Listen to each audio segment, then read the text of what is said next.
नमस्कार दोस्तों, आज की इस वीडियो में आप सुनेंगे एक ऐसी धारणाओं से भरी कथा। आज हम समझेंगे भगवान विष्णु ने किन पापों की बात समझाई थी। आज आप जानेंगे क्यों पति से दूर रहने वाली स्त्री के कदम विचलित हो जाते हैं। आज आप सुनेंगे 5 प्राचीन कथाएं जिनमें भाव और सीख छिपी हुई है।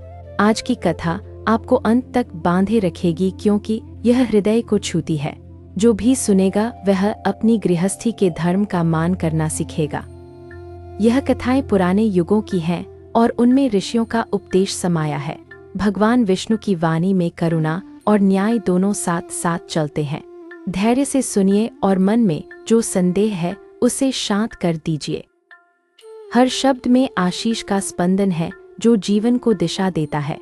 पहले हम उस सिद्धांत को समझते हैं जिसे भगवान विष्णु ने प्रकट किया था। गृहस्थ धर्म में स्नेह, विश्वास और पारस्परिक सम्मान की त्रिवेणी बहती रहती है।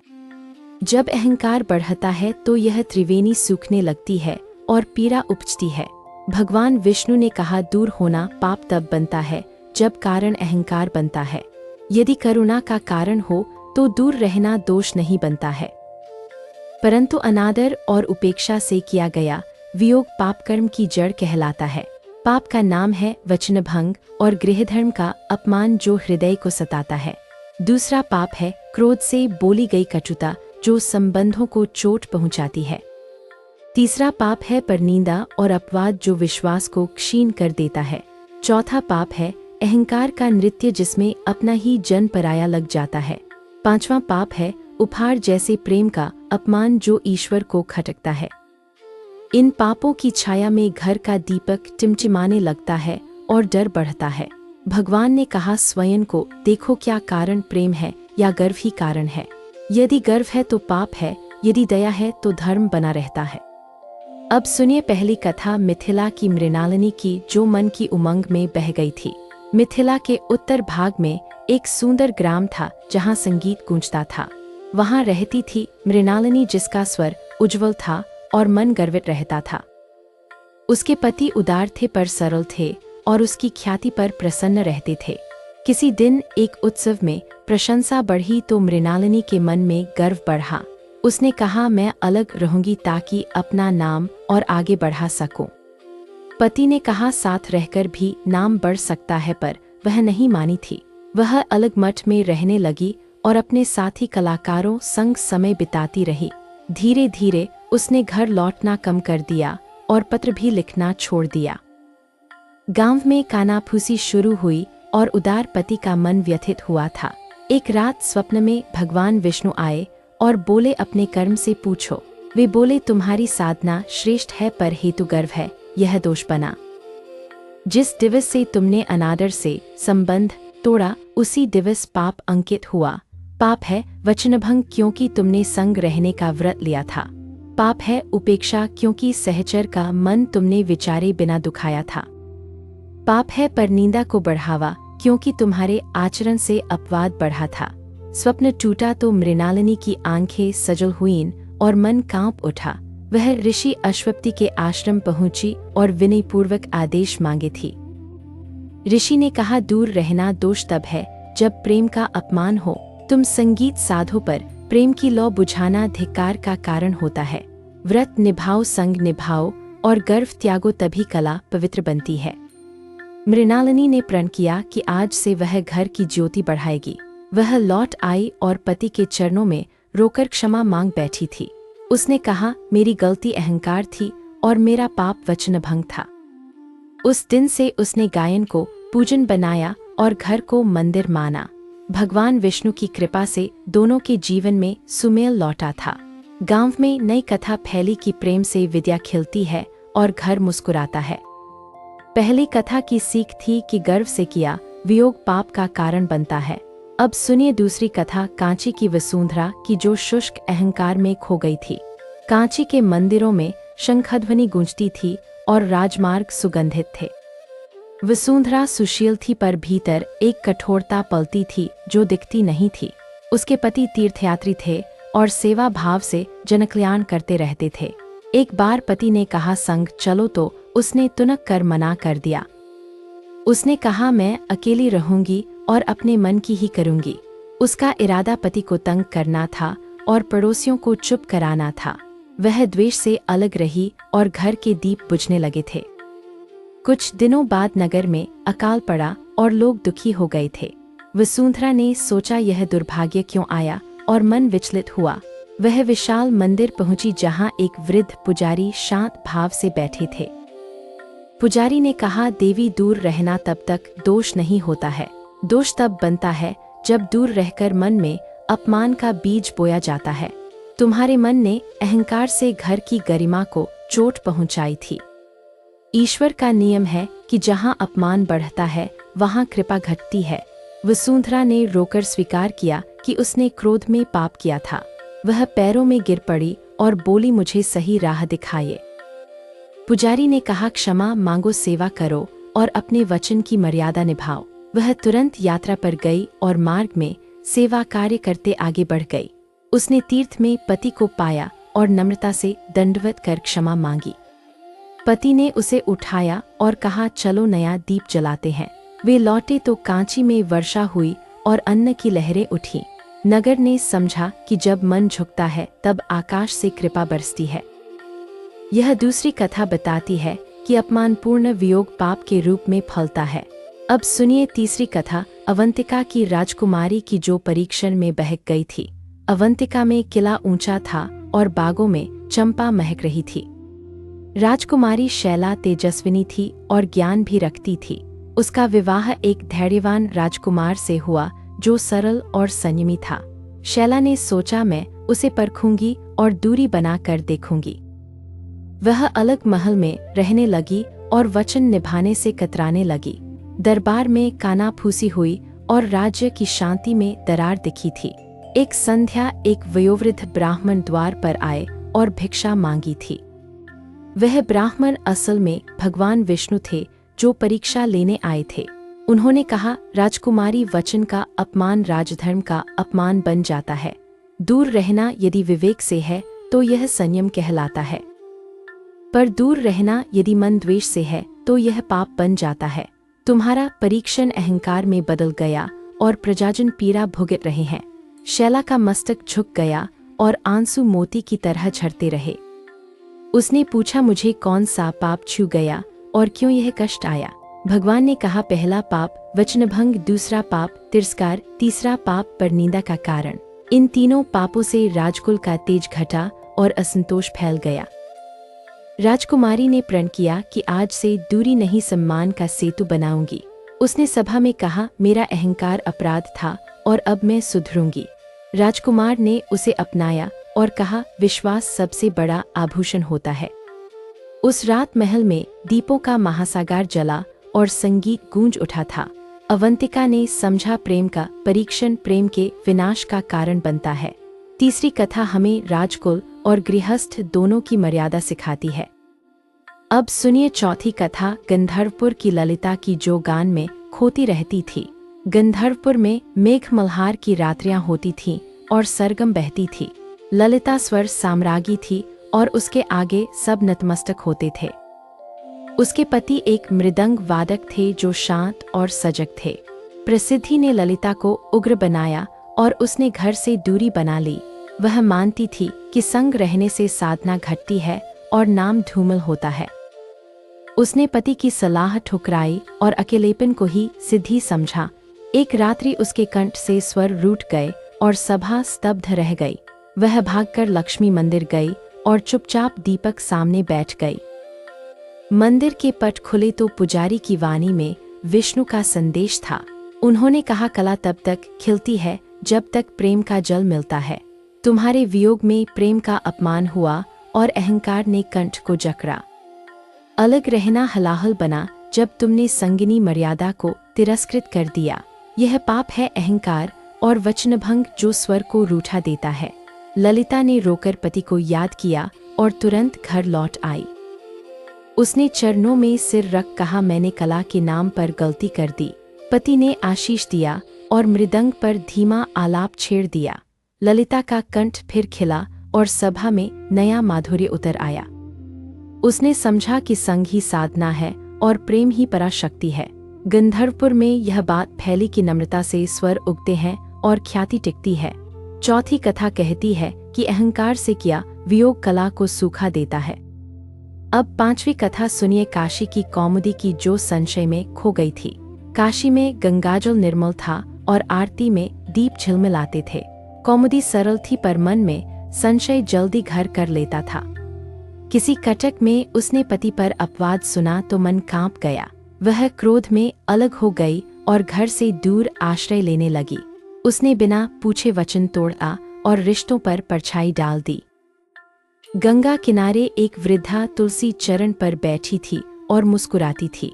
वृद्धा ने कहा, बेटी, संशय बिना सत्य परखे पाप का द्वार बनता है। पहला पाप अपवाद को मानना, दूसरा पाप उसे आगे फैलाना होता है, तीसरा पाप है सत्य न जांचना और विश्वास का दीप बुझा देना। कौमुदी ने पूछा, अब क्या करूं, मेरा मन पश्चाताप से भर चुका है। वृद्धा ने कहा, जाओ और सत्य पूछो और विश्वास की डोरी बांधो। वह लौटी और पति के सामने बैठकर शांत स्वर में प्रश्न रखे। पत्नी के आंसू देख पति ने सब सत्य बताया और भ्रम मिटा दिया। कौमुदी ने क्षमा मांगी और कहा, मेरी भूल, अपवाद पर भरोसा था। उसने प्रण किया, अब से परनिंदा नहीं सुनूंगी और सत्य को ही मानूंगी। गंगा आरती में दोनों ने दीप बहाए और हृदय हल्का हुआ था। काशी ने देखा कि सत्य का मार्ग अपनाने से घर में शांति आती है। पांचवी कथा बताती है कि संशय और अपवाद से किया वियोग पाप कहलाता है। अब इन कथाओं के साथ हम भगवान विष्णु की वाणी को समझते हैं। विष्णु कहते हैं, धर्म वही नहीं जो शब्दों में बोला जाता है। धर्म वह है जो हृदय में करुणा और सम्मान का सागर बनता है। पति पत्नी दोनों के कर्तव्य हैं और दोनों का सम्मान आवश्यक है।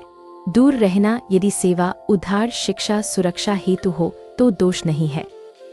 दूर रहना यदि तिरस्कार, क्रोध और अहंकार से हो तो दोष है।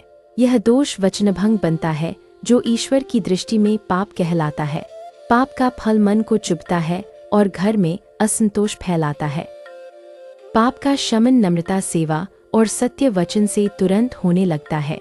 अब सुनिए एक प्राचीन वार्ता, जब नारद ने प्रश्न प्रस्तुत किया था। नारद ने कहा, प्रभु, कौन सा पाप उस समय प्रकट होता है जब पत्नी अहंकार से पति की संगति से दूर रहने लगती है?